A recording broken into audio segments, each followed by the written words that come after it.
সুপ্রিয় শিক্ষার্থী, আজকের এই অনলাইন ক্লাসে তোমাদের শুভেচ্ছা জানাচ্ছি। আমি মোহাম্মদ খুরশিদ আলম, নোয়াগাঁ জনকল্যাণ উচ্চ বিদ্যালয়, রামগঞ্জ, লক্ষ্মীপুর।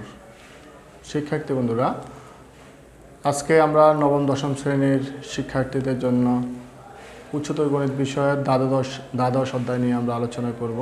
এখানে রয়েছে সমতলীয় ভেক্টর। আমরা এই ভেক্টর অধ্যায়টা নিয়ে আসলে আমরা অনেকেই কিন্তু অনেক সময় কিন্তু অনীহা আসে বা প্রকাশ করে।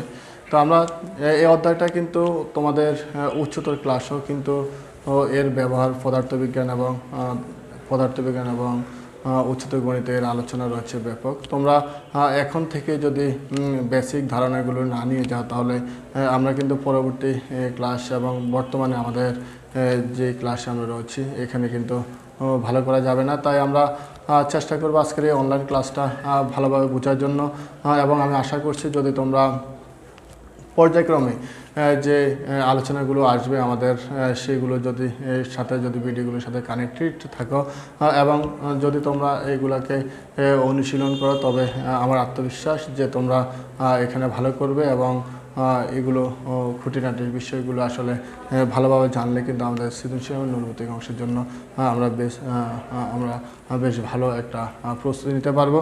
শিক্ষার্থী বন্ধুরা, তাহলে আমরা একটু আলোচনা চলে যাই যে ভেক্টর নিয়ে কিন্তু অনেক গণিতবিদ, পদার্থবিদ কিন্তু কাজ করেছেন। এবং প্রথম কথা হচ্ছে, ভেক্টর কথাটা কিন্তু আসছে আমাদের ল্যাটিন একটা শব্দ থেকে।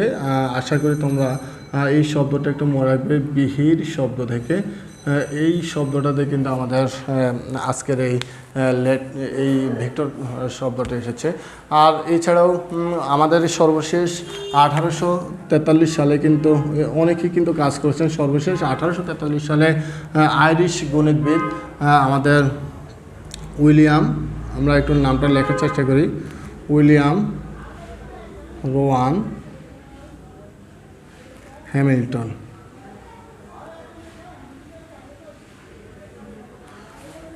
প্রথম কোয়ান্টিয়ন সংখ্যার মাধ্যমেই কিন্তু ভেক্টরের মূল আলোচনা বা ভিত্তি হিসাবে আমরা ধরে নিই। এবং এটা আসলে মানুষ প্রয়োজনীয় কিন্তু এই ধরনের ভেক্টরের উৎপত্তি। আমরা এগুলো নিয়ে আমাদের আলোচনায় ফিরে আসব। তাহলে আমরা প্রথম যে আমাদের টপিকসটা রয়েছে, প্রথমে হচ্ছে তোমরা দেখো যে দিক নির্দেশক রেখা বা ডিরেক্টেড লাইন সেগমেন্ট। এখানে একটা রেখাকে যদি আমরা বড় একটা রেখা থেকে আমরা যদি রেখাংশ নিই, অর্থাৎ এর একটা রেখাংশ মানে অংশ, রেখার একটা অংশ, তাহলে এই রেখাংশ বলতে বোঝাচ্ছে একটা রেখা থেকে আমরা একটা সুনির্দিষ্ট করে বা নির্দিষ্ট অংশকে যদি আমরা চিহ্নিত করতে পারি, তাহলে কিন্তু আমরা রেখাংশ পেয়ে যাচ্ছি। যেমন এখানে আমি দুইটা পয়েন্ট কিন্তু লিখেছি, তোমরা একটু দেখো। অর্থাৎ তাহলে একটা হচ্ছে এ বিন্দু আর একটা হচ্ছে বি বিন্দু। এই পয়েন্টটাকে আমি দিয়েছি এ বিন্দু, এই পয়েন্টটাকে আমরা দিচ্ছি বি বিন্দু। তাহলে আমার রেখাংশটা দাঁড়াবে হচ্ছে এ বি, আমার রেখাংশটা হচ্ছে এ বি। এখন এই রেখাংশকে নির্দিষ্ট করতে আমাকে দুইটা বিন্দু নিতে হয়েছে, একটা হচ্ছে প্রথম বিন্দু আর একটা হচ্ছে শেষ বিন্দু। যদি এটাকে আমরা এইভাবে চিহ্নিত করি যে প্রথমটা হচ্ছে আমাদের আদি বিন্দু এবং শেষটা হচ্ছে আমাদের অন্তবিন্দু। অর্থাৎ যদি আমরা এই দুইটার নাম এইভাবে আমরা লিখি, তাহলে আমার এটা হচ্ছে আমাদের আদি বিন্দু, হ্যাঁ, আদি বিন্দু by initial point,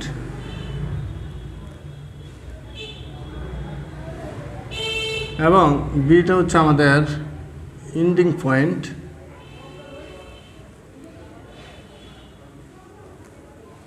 অথবা আমরা বলতে পারি অন্তবিন্দু।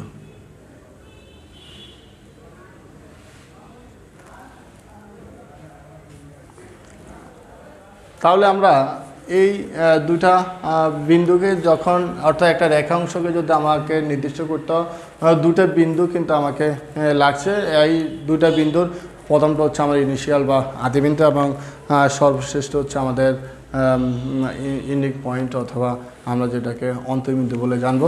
এই বিষয়টা তোমরা আগ থেকেও জানো, কিন্তু রেখাংশের ধারণা থেকে তবু আমরা আজকের এই আলোচনা অর্থাৎ সব কিছু যেন আমাদের খুঁটিনাটি বিষয়গুলো আমাদের আলোচনা আসে, আমরা এর জন্য কিন্তু আমরা এটাকে আলোচনা করেছি। এবার দ্বিতীয়টা আমাদের রয়েছে হচ্ছে স্কেলার রাশি। তোমরা দেখো শিক্ষার্থী বন্ধুরা, আসলে রাশি বা কোয়ান্টিটি আমাদের পরিমাপের বিষয়ের সাথে জড়িত। আমরা অর্থাৎ প্রয়োজনেই কিন্তু আমরা কোনো রাশির পরিমাপ করে থাকি। তো এই ধরনের পরিমাপের ক্ষেত্রে কিন্তু আমাদের দুইটা রাশির উদ্ভব হচ্ছে, একটা হচ্ছে স্কেলার, একটা হচ্ছে ভেক্টর। তাহলে স্কেলার নিয়ে আমরা আলোচনা আগে প্রথমে যদি আমরা বলি যে কিছু রাশি কিন্তু আমরা সহজেই যোগ করতে পারি। তোমরা দেখো, যেমন আমার হাতে 3টা কলম রয়েছে, আমি যদি এটার সাথে আরও 2টা কলম যোগ করি তাহলে আমি 5টা কলম পেয়ে যাব, অর্থাৎ 5টি কলম। তারপর আমরা যদি হিসাব করি যে আমার এখানে কারো বয়স হচ্ছে 10 বছর, কারো বয়স হচ্ছে 10 বছর এবং কারো বয়স হচ্ছে একজনের বয়স 5 বছর, তাহলে আমরা পাচ্ছি 15 বছর। এই রাশিগুলোকে কিন্তু যোগটা আমার জন্য একদম একটা সহজ বিষয়, আমরা যোগ করে ফেলছি। অর্থাৎ শুধুমাত্র তার ভ্যালু দিয়ে কিন্তু আমরা এটাকে অ্যাড করে ফেলতে পারছি, অর্থাৎ কোনো ধরনের দিকের প্রয়োজন হয়নি। এই ধরনের রাশিগুলোকে আমরা আসলে স্কেলার রাশি বলে জানবো। অর্থাৎ যে সমস্ত রাশিকে সম্পূর্ণরূপে প্রকাশ করার জন্য শুধুমাত্র তার মান দরকার, যেখানে কোনো দিকের প্রয়োজন পড়ে না, সেগুলোকে আমরা স্কেলার রাশি হিসাবে আমরা জানবো। তাহলে শিক্ষার্থী বন্ধুরা, এরকম আমরা যদি উদাহরণ দিই তাহলে আমরা কিন্তু আরও উদাহরণ পাবো। দেখো তোমরা, আমরা যদি এক্সাম্পল দিই তাহলে আমরা কী কী জিনিস আমরা পাচ্ছি একটু দেখি। এক্সাম্পল দিলে আমরা পাচ্ছি হচ্ছে তোমার, যেমন প্রথমে যদি আমি সময়ের কথাটা বলি, সময়কে কিন্তু প্রকাশ করার জন্য কিন্তু কোনো দিকের প্রয়োজন হয় না। দেখো তো তোমরা, 3টা বাজে, 4টা বাজে, এটার জন্য কিন্তু উত্তর, পূর্ব, পশ্চিম কিন্তু কোনো কিছুর দরকার হচ্ছে না। তাহলে এটাকে শুধুমাত্র মান দ্বারা কিন্তু প্রকাশ করা যাচ্ছে।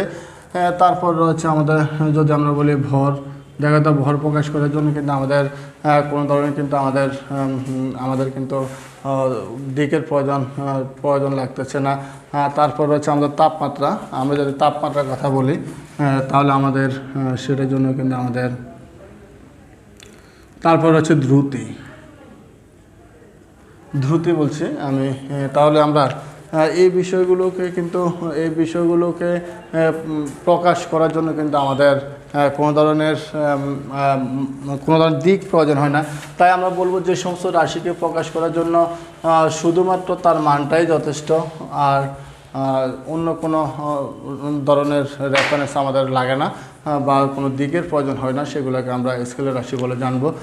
নেক্সট টপিক রয়েছে আমাদের ভেক্টর রাশি। আমরা ভেক্টর কোয়ান্টিটিস নিয়ে যদি আমরা পড়ি, শিক্ষার্থী বন্ধুরা, কিছুক্ষণ আগে আমরা যখন স্কেলার নিয়ে পড়েছিলাম আমরা বলছিলাম যেমন 10 যোগ 5 15, 2 যোগ 3 5, এরকম কিন্তু আমরা যোগ করে ফেলতে পারছি। আচ্ছা, এখন তোমরা একটু চিন্তা করো, আমি তোমাকে বললাম যে আমি তোমাদের স্কুল থেকে 200 গজ দূরে আছি, তাহলে তুমি আমাকে খুঁজে নেবে। এখন বলো, তুমি কি আমাকে খোঁজাটা, আমি যে পয়েন্টটার কথা বলছি 200 গজ দূরে, এই কথাটা কি তোমার জন্য যথেষ্ট? এই রেফারেন্সটা একটু খেয়াল করে দেখো।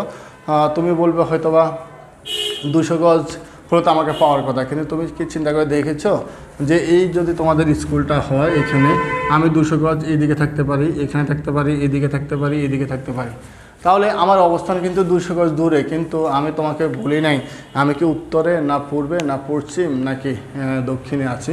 তাহলে সেই ক্ষেত্রে আমরা কিন্তু আমাকে খুঁজে পাওয়া তোমাদের জন্য দূরে হবে, অর্থাৎ তুমি খুঁজে পাবে না। তাহলে আমরা এটাকে সুনির্দিষ্ট করার জন্য কী লাগে, যদি আমি বলি যে এখান থেকে আমি স্কুল থেকে আমি 200 গজ পশ্চিমে আছি, সাপোজ আমি ধরলাম এদিকে পশ্চিম, তাহলে আমি এখানে পশ্চিম হিসাব করলাম, তাহলে আমার কী তথ্য দিয়েছিলাম, আমি 200 গজ পশ্চিমে 2টা তথ্য দিয়েছে। দেখো তো, এখন আমাকে খুঁজে পাওয়ার জন্য, আমার অবস্থানকে সুনির্দিষ্ট করার জন্য আমাকে কিন্তু 2টা রাশিকে, 2টা রেফারেন্সকে আমরা এনেছি। একটা হচ্ছে তোমার 200 গজ, অর্থাৎ একটা ভ্যালু কিন্তু আমরা নিয়ে আসছি, এটা হচ্ছে একটা যে কোনো একটা ডিজিট আমরা নিয়ে আসলাম, অর্থাৎ এই ডিজিটটা হচ্ছে তার ভ্যালু, হ্যাঁ, তার মান।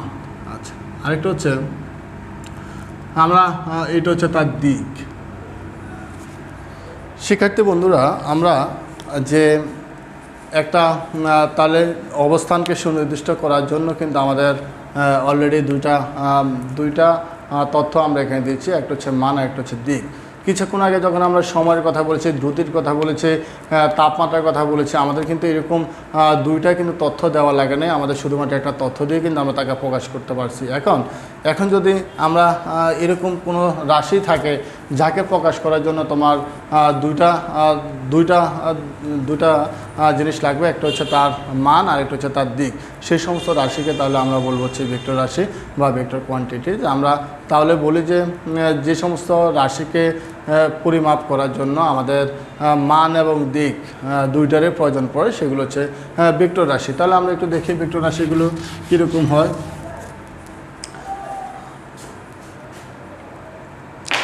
আমরা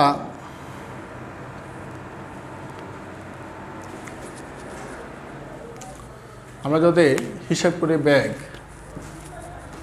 দেখো তো একটু শিক্ষার্থী বন্ধুরা, ব্যাগ, সরণ,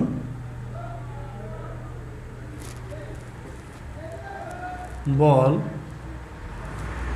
এই যে আমরা তিনটা কথা লিখেছি দেখো, এগুলো কিন্তু ভেক্টর রাশি। কারণ হচ্ছে সরণের সঙ্গে হচ্ছে একটি বস্তু তার আদি অবস্থান এবং শেষ অবস্থানের যে পার্থক্য সেখানে কিন্তু আমাদেরকে এবং দিকও উল্লেখ করতে হয়। তাহলে কিন্তু আমরা সেগুলোকে কিন্তু আমরা জানি যে সেখানে আমার সরণের মানও লাগবে এবং দিকও লাগবে। সেক্ষেত্রে আমরা এই সরণটাকে আমরা অবশ্যই দুইটা রাশি, অর্থাৎ এই রাশিটাকে প্রকাশ করার জন্য আমার দুইটা জিনিস দরকার, একটা হচ্ছে যে তার মান এবং আরেকটা হচ্ছে তার দিক। ঠিক সরণ, ব্যাগ, তাহলে ব্যাগ কিন্তু সরণের সাথে সম্পর্কযুক্ত আমরা জানি। তাহলে এখানেও কিন্তু দিক রয়েছে, বলের জন্য কিন্তু আমাদের মান এবং দিক দুটোই কিন্তু আমাদের লাগছে। সুতরাং আমরা বলবো যে এখানে আমাদের কোনো রাশিকে পরিমাপ করার জন্য যদি আমাদের দুইটা জিনিসের যদি প্রয়োজন হয় তাহলে আমরা এগুলোকে কিন্তু ভেক্টর রাশি হিসাবে আমরা চিনব। যেমনি করে আমরা ভেক্টরকে কিন্তু বিভিন্ন চিহ্ন দ্বারা আমরা আসলে লিখতে পারি। আমরা দুটো ভেক্টরের একটু সাইনটা আমরা একটু দেখাই, যে যেমন আমরা যদি লিখি যে এখানে এই একটা ভেক্টর আমরা লিখলাম, অর্থাৎ এই একটা ভেক্টর, একটা হচ্ছে এ আর একটা হচ্ছে বি। এ বি একটা ভেক্টর, একটা হচ্ছে আদি বিন্দু, এটা হচ্ছে এবং তার শেষ বিন্দু। তাহলে আমরা যদি এখানে একটা ভেক্টরকে সুনির্দিষ্ট করি যে একটা ভেক্টর হচ্ছে এ বি, তাহলে আমরা এই বি ভেক্টরকে লেখার জন্য কিন্তু আমরা ঠিক এইভাবে আমরা ব্যবহার করতে পারি। এ বির উপর আমরা একটা তীর চিহ্ন দেব, তাহলে কিন্তু আমরা হয়ে যাবে এবি ভেক্টর।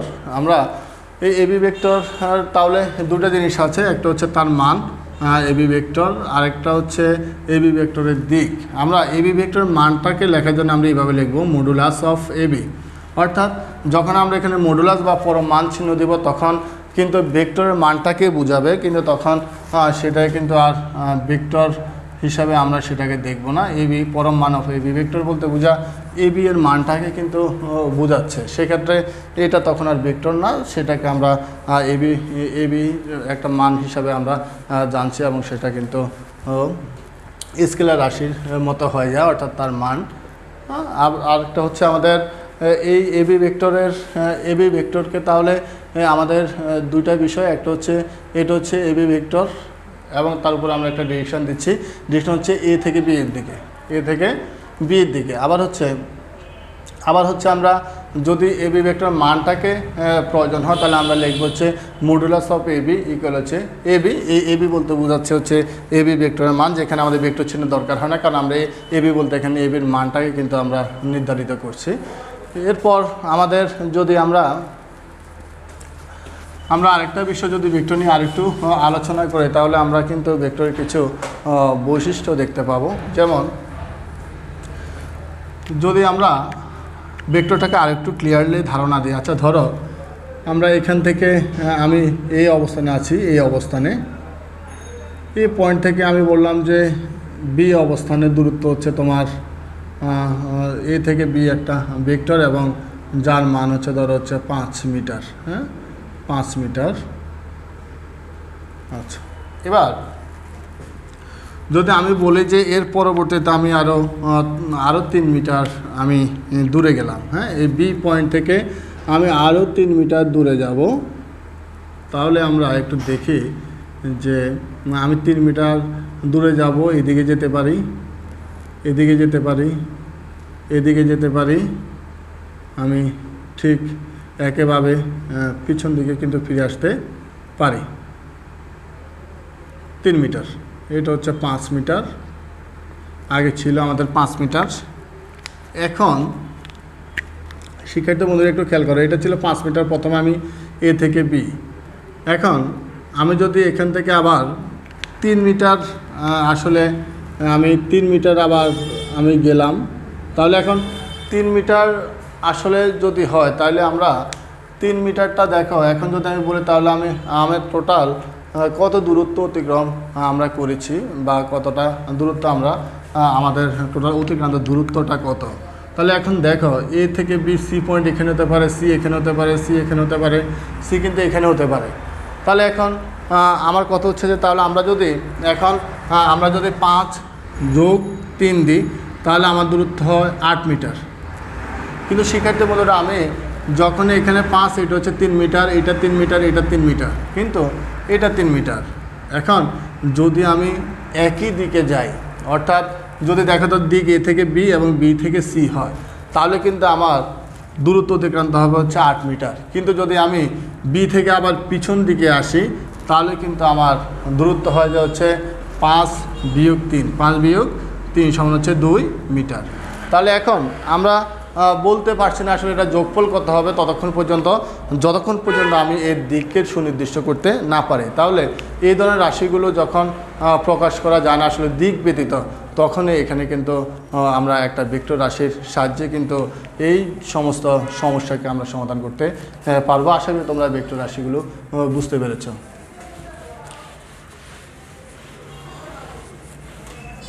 শিক্ষার্থী বন্ধুরা, আমরা নেক্সট টপিক হচ্ছে আমাদের ধারক রেখা বা সাপোর্ট লাইন। আমরা দেখো তো একটা অসীম রেখা, এটাকে আমি কিন্তু এইদিকে অসীম পর্যন্ত কিন্তু আমি এটা কিন্তু নিতে পারছি, অর্থাৎ এটা অনেক বড় একটা অসীম রেখা। এখান থেকে আমরা কিন্তু রেখাংশের ধারণা আমাদের জানা আছে। তাহলে আমি এখান থেকে একটা অংশ নিয়ে নিলাম, এ এবং বি একটা ভেক্টর নিলাম।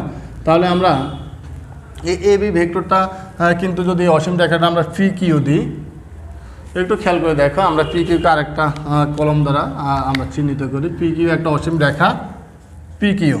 এবার এই পি কিউ থেকে কিন্তু এ বি একটা ভেক্টর। তাহলে দেখো এই অসীম একটা রেখার কিন্তু একটা অংশ কিন্তু হচ্ছে এ বি ভেক্টরটা। তাহলে আমরা বলতে পারি এ বি ভেক্টরের ধারক রেখা কিন্তু হচ্ছে পি কিউ। তাহলে আমরা বলতে পারি এ বি ভেক্টরের ধারক রেখা কত? এ বি ভেক্টরের ধারক রেখা হচ্ছে কত? ধারক রেখা হবে হচ্ছে তোমার পি কিউ। তাহলে আমরা বলতে পারি একটা অসীম রেখার মধ্যে যে অনেকগুলো ভেক্টর থাকে, সেই ভেক্টরটাকে কিন্তু সেই ভেক্টরটার কিন্তু ধারক রেখা বা ধারক হবে হচ্ছে ওই বড় রেখাটা, যার মাধ্যমে কিন্তু আমরা কিন্তু অনেকগুলো ভেক্টরকে কিন্তু আমরা প্রকাশ করতে পারছি। এবং ধারক ভেক্টরের দিকটা হবে ধারক রেখার আমাদের দিকের সাথে একই দিক। তাহলে আমরা দেখো যদি এখানে আমরা আরও কতগুলো ভেক্টর নিতাম, এখানে ধরো আমি যদি নিতাম সিডি, তাহলে দেখো এই যে আমরা এই বড় একটা রেখার মধ্যে কিন্তু অনেকগুলো ভেক্টর কিন্তু থাকতে পারে। এবং এবি রেখার ধারক রেখাও কিন্তু পি কিউ এবং সিডি রেখার ধারক রেখাও কিন্তু পি কিউ, যদি তাদের দিক কিন্তু যদি একই দিকে হয়, তাহলে আমরা বলতে পারি দুইটা ভেক্টরে কিন্তু ধারক রেখা কিন্তু ওই পি কিউ রেখাটাই হচ্ছে এই দুইটা ভেক্টর ধারক রেখা। তাহলে আমরা ধারক রেখা সম্পর্কে একটা ধারণা পেয়েছি। এবার হচ্ছে আমাদের সর্বশেষ হচ্ছে আমাদের সমান ভেক্টর। সমান কথাটা হচ্ছে ইকুয়াল। আমরা জানি যে দুটো জিনিস সমান হয় কখন। এখানে ভেক্টরের ক্ষেত্রে কিন্তু আমাদের সমান ভেক্টরের ক্ষেত্রে কিন্তু কিছু শর্ত রয়েছে। আমাদের 3টা শর্ত রয়েছে একটা ভেক্টর সমান হতে হলে। আমরা একটু দেখবো এখন। তাহলে দেখো আমি দুটা ভেক্টর লিখেছি, একটা হচ্ছে এবি ভেক্টর, আমি যদি এটাকে এইভাবে দিলাম এবি ভেক্টর, আর একটা আমরা দিলাম হচ্ছে সিডি ভেক্টর। সিডি ভেক্টর দিয়েছি আমি। তাহলে দেখো আমি এখানে দুইটা ভেক্টর কিন্তু আমি একটু সরিয়ে দিচ্ছি, নিচেরটাকে একটু আমরা এখানে কিন্তু সিডি আরেকটা ভেক্টর, তাহলে এইভাবে আমরা ভেক্টরটাকে দেখাইতে পারি। সিডি ভেক্টর, একটা সি আর একটা হচ্ছে ডি। এখন এই যে আমরা দুইটা ভেক্টর আমরা নিয়েছি, তাহলে এখানে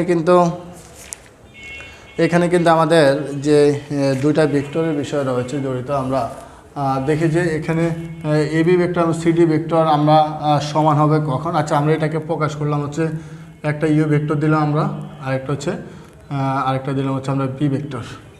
আসলে আমরা এবি ভেক্টর বলতে কি জিনিসটাকে আমরা ভেক্টর একটু ক্লিয়ার করি। এবি ভেক্টর যে কথা, আমাদের এই এবি পুরো ভেক্টরটাকে আমি লেখার সুবিধার্থে ছোটো হাতের ইউ ভেক্টর দ্বারা কিন্তু আমি প্রকাশ করতে পারি। অর্থাৎ যখনই আমি ছোটো হাতের ইউ ভেক্টর দিই, তার নিচে কিন্তু আমাদেরকে আন্ডারলাইন বা এই চিহ্নটা আমাদেরকে দিতে হবে। এবং আরেকটা হচ্ছে সিডি ভেক্টরকে আমরা বি ভেক্টরের মাধ্যমে কিন্তু প্রকাশ করতে পারছি। তাহলে আমরা ইউ ভেক্টর বলতে আমরা কাকে বুঝবো? এবি ভেক্টরকে বুঝবো। এবং ভি ভেক্টর বলতে আমরা সিডি ভেক্টরকে আমরা অবশ্যই আমাদের চিহ্ন দিতে হবে, সিডি ভেক্টরকে আমরা বুঝবো। তাহলে এখন এই যে আমাদের দুটি ভেক্টর আমরা বলছিলাম হচ্ছে সমান ভেক্টর বা ইকুয়াল ভেক্টর। তাহলে আমাদের ইকুয়াল ভেক্টর তিনটা শর্ত রয়েছে। ইকুয়াল ভেক্টর শর্ত হচ্ছে তিনটা ভেক্টর। প্রথম শর্ত হচ্ছে আমাদের, 1 নম্বর শর্ত হচ্ছে তাদের মান এক হতে হবে। অর্থাৎ এটা যদি 5 একক হয়, এটা ধরলাম আমি 5 একক, তাহলে ধরনটা ভেক্টর মান কিন্তু সমান। তাহলে আমি লিখতে পারি U vector modulus of U vector দ্বারা আমরা এই ভেক্টরের মানটাকে আমরা প্রকাশ করতে, আমরা জানি মডুলাস চিহ্ন ব্যবহার করতে ইকুয়াল হচ্ছে ভি ভেক্টর। তাহলে প্রথম শর্তটা হচ্ছে কি, আমরা দেখলাম বোর্ড থেকে, তাহলে প্রথম শর্ত হচ্ছে তাদের মান কিন্তু সমান হতে হবে। আমরা লিখেছি ইউ ভেক্টর ইকুয়াল হচ্ছে বি ভেক্টর, অর্থাৎ মান পরম মান চিহ্ন দিয়ে, তাহলে মান দুটো সমান। সেকেন্ড হচ্ছে তাদের দিক একই হতে হবে, তাদের দিক একই। তাহলে দেখো তো, এই ভেক্টরটা যে দিকে যাচ্ছে এ থেকে বি এর দিকে, এই ভেক্টর সি থেকে ডি এর দিকে।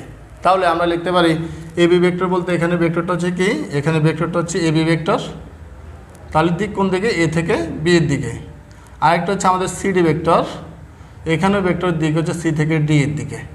তাহলে তারা তো দিক একই আছে।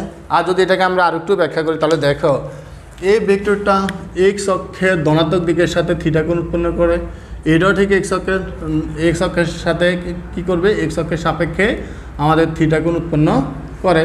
তাহলে আমরা বলতে পারি অবশ্যই দোনোটার দিক কিন্তু একই, দোনোটার দিকও কিন্তু আমাদের এক। এখন আমাদের এই বিষয়গুলোর থেকে তাহলে আমাদের যে ধারণা আমরা নিয়েছি সেটা হচ্ছে যে আমাদের দুইটা শর্ত আমরা প্রথম পেয়েছি যে তাদের দিক এক। তাহলে আমরা বলতে পারি দুইটা শর্ত পেয়েছি, একটা হচ্ছে মান সমান, আরেকটা কি পেলাম আমরা, আরেকটা হচ্ছে একই দিক হচ্ছে একই। এবং 3 নম্বর শর্ত হচ্ছে তারা কিন্তু একই ধারক রেখা থাকবে, অর্থাৎ তাদের ধারক রেখাও কিন্তু একই হবে অথবা সমান্তরাল হবে। আচ্ছা দেখো তো শিক্ষার্থী বন্ধুরা, আমরা দুটো ভেক্টর নিয়েছি, আমরা এটা একটু মুছে দিই। আমাদের এই বিষয়টা একটু আগে আমরা ব্যাখ্যা, এই যে আমাদের পূর্বের দুইটা ভেক্টর দেখো তো একটু, এই দুইটার কিন্তু দেখো যদি আমরা ধারক রেখাটা চিন্তা করি, আমরা একটু বলছি বিশাল একটা রেখার কিন্তু একটা অংশ হচ্ছে আমাদের ভেক্টরটা। তাহলে আমি এই ধারক রেখাটা দেখো তো একটু এদিকে বিদ্যুৎ করছি, এদিকে আমরা বাড়াচ্ছি, তাহলে দেখতে এবি এবং সিডি ভেক্টর কিন্তু ধারক রেখা সমান্তরাল অবস্থায় আছে। তাহলে 3 নম্বর শর্ত আমাদের সঠিক। আমরা বলতে পারি এটা কি রেখা? এটা সমান্তরাল, অর্থাৎ আমাদের ভেক্টরের আমাদের যে সাপোর্ট লাইন, অর্থাৎ আমাদের যে ধারক রেখা সেটা কিন্তু সমান্তরাল। তাহলে আমরা বলতে পারবো এই ভেক্টর দুইটা, অর্থাৎ এবি ভেক্টর এবং সিডি ভেক্টর হচ্ছে সমান, অর্থাৎ ইউ ভেক্টর ইকুয়াল হচ্ছে বি ভেক্টর। আশা করি তোমরা বুঝতে পেরেছ। নেক্সট টপিক হচ্ছে আমাদের বিপরীত ভেক্টর। আমরা বিপরীত ভেক্টরটা একটু দেখি। তাহলে আসলে অপোজিট মানে আমরা বুঝি যে বিপরীত কথাটা বলতে বোঝা, আমরা যেমনি করে বিপরীত শব্দ পড়ি কিন্তু সেরকম করে, অর্থাৎ অপোজিট একটা বিষয়কে আমরা বুঝি। যেমনি করে দেখো, আমি যদি আমি এখানে দাঁড়িয়ে আছি, আমার এই দিক যদি আমি পজিটিভ ধরি, এই দিক হচ্ছে আমার ধন্য হচ্ছে নেগেটিভ। তাহলে আমাদের এখানে দুটো দিক রয়েছে, একটা এটার বিপরীত। তাহলে আমরা দুইটা ভেক্টরকে এরকমভাবে নিই, তাহলে ভেক্টর দুটি বিপরীত হওয়ার শর্ত রয়েছে। আমরা দুইটা ভেক্টর আবার দেখি একটু কী কী। এই একটা ভেক্টর আমরা আঁকলাম, ধরো হচ্ছে এ থেকে আবারও বির দিকে, এটা হচ্ছে আমরা এ বি ভেক্টর, এটা হচ্ছে বি। আরেকটা আঁকলাম আমরা হচ্ছে, এটা হচ্ছে তোমার হচ্ছে সিডি ভেক্টর, তাহলে দেখো সি থেকে ডি। এখন এই যে আমরা দুইটা ভেক্টর আমরা নিয়েছি, এখানে দেখো তো একটু যে একটা ভেক্টর হচ্ছে আমাদের হচ্ছে এবি ভেক্টর। আমরা কিন্তু দুইটাকে কিন্তু সমান করে আঁকার চেষ্টা করছি, অর্থাৎ দুইটাই কিন্তু সমান।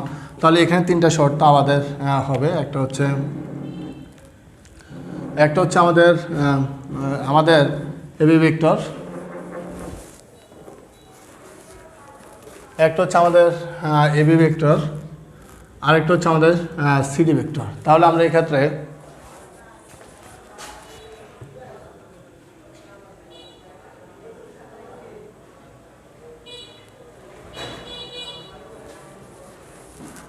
আমরা এটাকে একটু বোঝার জন্য আমরা সুবিধা না আমরা আরেকটা ভেক্টর নিলাম হচ্ছে এরকম, এটাকে আমি এবি ভেক্টরে দিলাম, কিন্তু আমি দিকটাকে একটু উল্টে দিব। অর্থাৎ দেখো তো একটু, এই যে একটা ভেক্টর লিখেছি আমরা হচ্ছে এবি ভেক্টর, এটার দিক কিন্তু দেখো এ থেকে বি এর দিকে।